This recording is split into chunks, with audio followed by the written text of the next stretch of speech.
एक महत्त्वाची बातमी, पशुवैद्य आणि पशु वैज्ञान महाविद्यालयाचा कोनशिला कार्यक्रम समारंभ आणि भूमिपूजन सोहळा आज राज्याच्या उपमुख्यमंत्री तथा बीडच्या पालकमंत्री सुनेत्रा पवार यांच्या शुभ हस्ते करण्यात आलाय। आणि यावेळी माजी मंत्री धनंजय मुंडे, आमदार नमिता मुंदडा, माजी खासदार डॉक्टर प्रीतम मुंडे या देखील उपस्थित होत्या।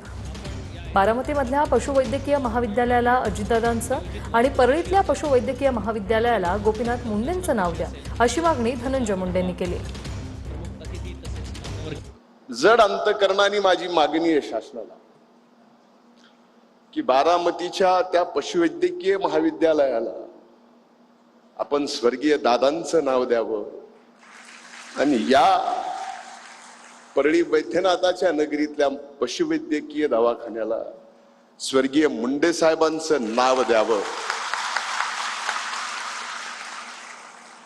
आमचं सर्व स्वप्न या ठिकाणी पूर्ण होतील।